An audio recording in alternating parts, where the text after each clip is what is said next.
Oy, ka-coffee, magandang araw po sa inyo, Luzon, Visayas at Mindanao. Kumusta po kayo? Bagong-bago yung liderato dyan sa Senado eh. Tapos may mga kumikilos para palitan agad. Nagpapatawa ba kayo? Niloloko nyo na ang gobyerno? Wala pang isang buwan, nakakaupo ulit Tito Soto bilang Senate President. Tapos yung narrative ngayon, yung fake narrative, ayan, diretsuhin na natin ha. Yung fake narrative ngayon ng mga DDS, palitan na agad si Tito Soto. At si Alan Peter Cayetano daw yung ipalit. Bakit? Anong kinakatakot ng mga DDS? Bakit gustong-gusto nyo si Alan Peter Cayetano o wag lang si Soto? Alam mo kung bakit? Natatakot sila sa impeachment ni Sara Duterte. Kasi kinakabahan yung mga yan eh. Kasi pag sumapit na yung February, anong petsa? Alam ko February 6 yan. Pwede na pong mag-file ng impeachment complaint again kay Sara Duterte dahil tapos na po yung 1-year rule na pagbaban sa filing ng impeachment cases. At kapag si Tito Soto pa rin ang nakaupo dyan bilang Senate President, uusad yung impeachment trial na yan. Katapusan yan ni Sara Duterte. Dahil unang-una, hindi man siya mahatulan ng verdict, maglalabasan yung mga ebidensya. Pag nabuksan yung bank account niya, lalabas dyan na billions of pesos ang pumapasok sa bank account niya. Saan galing yung pera na yan? Questionably yung pera na yan. Kaya ngayon, todo sikap itong mga dilis, kanya-kanyang gawa sila ng fake narrative at para makakuha ng simpatsya sa taong bayan at dapat daw pong ilagay na itong si Alan Peter Cayetano. Oy! Kumusta ang 10K ayuda? Yun muna sana uunahin eh. Yung 10K ayuda muna eh. O sige. Ito yung fake news na pinapakalat nila. Nakakatawa ito mga to eh. One TV Philippines. Ayan. Ewan ko kung nakita nyo na yan. Kasi share ko na rin yan eh. Ang may nagsabi sa akin, ito po Davao based itong ano ba to? Hindi mo masasabing major organization ito eh. Ito eh ano to? Propaganda machine. Propaganda platform. Para, yan, Davao based nga po itong One TV na yan. Para sirain ang narrative, guluhin ang gobyerno, mag-instill, magtanim ng negative, nabibisaya na naman tayo, nasa Leyte kasi tayo, ng negativity, ng fake narrative para sirain ang gobyerno. Abiruin mo naman headline nila, breaking, wow ha, breaking news talaga eh, no? Another Regodon in the Senate? Question mark. Una, kailan ka nag-breaking news nang hindi ka sigurado? O, media literacy tayo ha. Nakakatawa itong One TV Philippines na yan na nagpakalat ng fake news. Breaking ha. Tapos, pa-question mark yung statement. Another Regodon in the Senate. Hindi kayo sigurado na may Regodon. Paano nyo naging breaking news yan? Common sense. Senate Minority Leader Alan Peter Cayetano secures numbers for Senate presidency. Sabi po ng One TV Philippines, yung source daw po nila ang nagsabi niyan. Kasan yan? O sige, gulatin nyo rin si Tito Soto.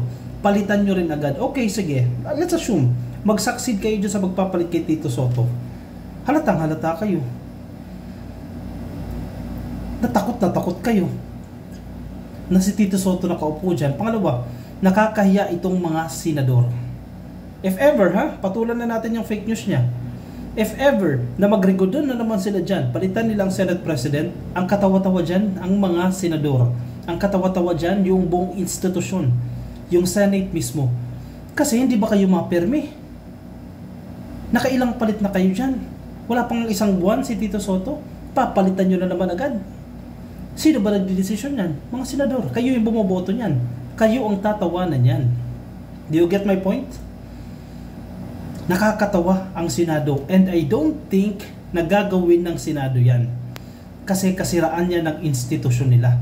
Pagtatawanan sila kung papalitan agad si Tito Soto.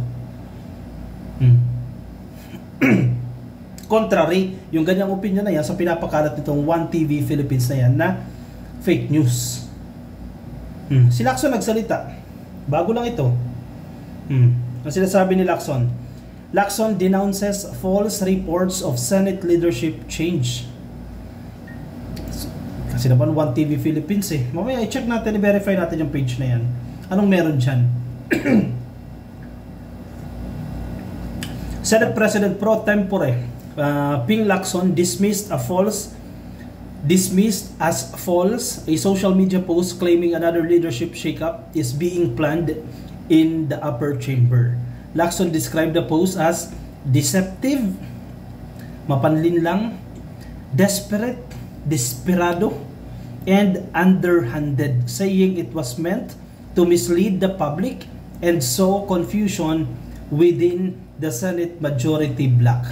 Okay. Bakit nila ginagawa yan? Wala na kasi silang maisip na ibabato sa gobyerno.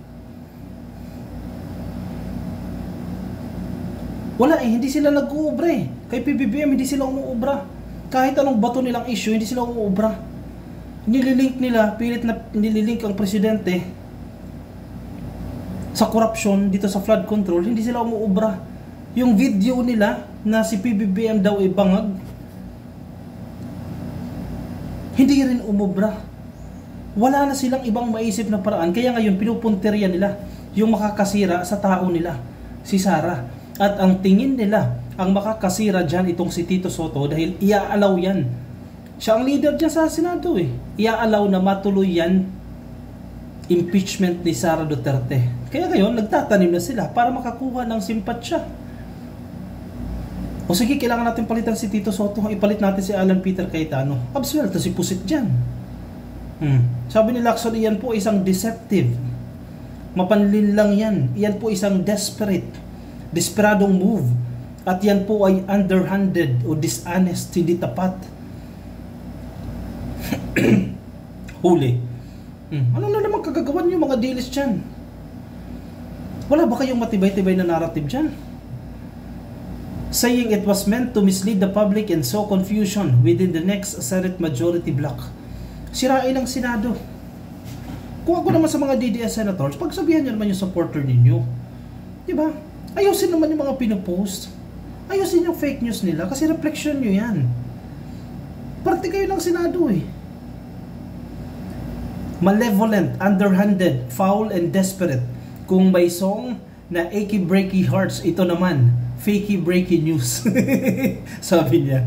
He claimed, the claim published Saturday night by a page called One TV Philippines alleged that Senate Minority Leader Alan Peter Cayetano had secured enough support to take over the Senate presidency.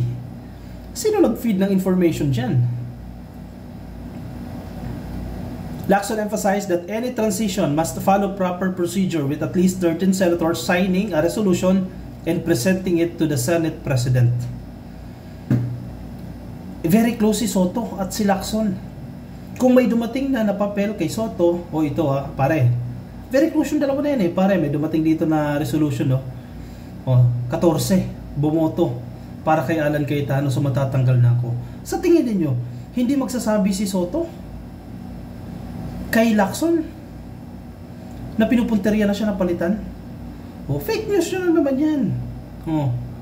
Check natin itong One TV Philippines kung anong meron dyan. Kaya ingat-ingat kayo dyan sa mga ganitong page kasi nagpapanggap na sila ay legitimate organization para magpakalat ng fake news. Ito Davao Base medyo malaki-laki rin itong One TV Philippines 1 million yung kanilang followers One TV Philippines is a digital news network globally based in Davao City and Pagadian City. Kaya pwede nyo i-check yung mga DDS pa lang supporters nito, ang followers nito. May 1 million sila. Biruin mo, kung subuan mo ng fake news yung followers mo, One TV Philippines, unverified reports, patanong, breaking news pero patanong, saan ka nakakita niyang ganyan? Naka-breaking news ka pero patanong. Diba? Tignan natin kung dito pa yung post niya.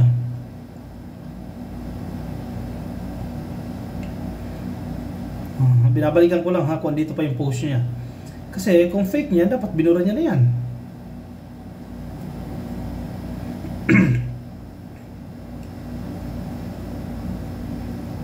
Ito, pinost nila yung post si Lacson. Na kay Ping Lacson. Fake alert.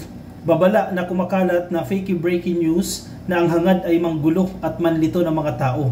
Masama ang hangarin, palihim na kilos, desperado at foul and fake news na ito. Ayon kay Senator Ping Lacson. Basahin ang buong ulat sa comment section. Ang caption nila, fake news. Ito ang reaksyon ni Lacson, pero hindi nila clarify. Dapat sila mag-clarify nito eh. Wait lang, hinahanap ko yung original post niya eh. Baka dinilit na. Oh, hindi pa. 20 hours ago. Ito, nandiyan pa. Naninindigan itong 1TV Philippines na totoo yung sinabi ng kanyang reliable source. Babalikan natin kung totoo yan, di ba? Igulatin yung si Soto. Bakit gusto nila mapalitan si Soto? Ibalik nila si Marcoleta ulit. Natanggal niya sa Blue Ribbon Committee. Very essential, very important na committee na yan. Kasi, pag si Alan Peter Cayetano naupo dyan, baka hatakin lang yan si Marcoleta, ibalik ulit dyan sa Senate Blue Ribbon Committee. O siya na naman nahawak dyan sa flood control investigation, na alam mo yung bias. Diba? Isang linggong pag-ibig daw si Soto natanggal. O sige, talunin ninyo yung pinakamabilis na stint ni Marcoleta bilang Blue Ribbon Committee. Hindi pa dinidelete ng ng 1TV Philippines. At hindi rin nila dinidebunk yung sinasabi ni Lacson na fake news yan, yung sinasabi ni Soto. Sige, pinapanindigan nila yan. Isip kayo ng ibang narrative, wag naman puro fake news. Ang problema, sa totoo lang, yung ibang media organization, nagtatago sila sa term na ayon sa aming very reliable source. Yan, WWJ na, very na. Reliable source, ha? Very reliable source. Hindi nila pwedeng pangalanan. Again, yes, posibleng mangyari siya sa totoong buhay, pero wala pa nga hindi pa nga siya verified eh. Nagkukos ng confusion, nagkukos ng hate dun sa inyong ibinabalita, sa inyong pinapatungkulan. Hate ha? Galit, confusion, nalilito ang tao. Media organization yan eh, 1 million followers, so biruin mo, napakarami, tapos pagre-report ka ng hindi verified, tapos breaking news pa, tapos question mark, saka nakakita niyan. Diba? Maniniwala ka pa ba dyan? Unang-una, questionable na agad yung credibility ng media organization na yan. Hintayin natin. Di kung si Alan Peter Cayetano, okay, sige. Tanggapin natin. Desisyon ng mga senador yan. Hindi man desisyon ng presidente yan eh. Pero doon tayo sa totoo. Huwag muna tayo mag-fake news. Diba? O siya, sige. I-komento ang inyong mga reaksyon, mga gusto nyo pong sabihin. Ilagay po dyan sa ating comment section para mabasa po ng iba natin mga ka-coffee. Anong take nyo kay Alan Peter Cayetano bilang bagong Senate President daw? Ay sana mabigay na yung 10K ayuda. If ever, no, para may magawa namang matinok yan si Cayetano. Ibigay mo na sir yung 10K ayuda kasi campaign promise mo yan eh. Again, campaign promise yan ha. Pangako mo yan. Nung kampanya, anong petsa na ngayon? Wala pa tayong natatanggap na 10K ayuda. Sige, i-komento ang inyong opinion, reaksyon dyan sa comment section nang mabasa rin po yan ng iba natin mga ka-coffee. Yung mga nasa Facebook, pasuyo na lang please. Like and follow. Mga nasa YouTube, subscribe. TikTok, subscribe. At magkita-kita tayo ka-coffee sa susunod na videos. Paalam po sa inyo. Bye-bye.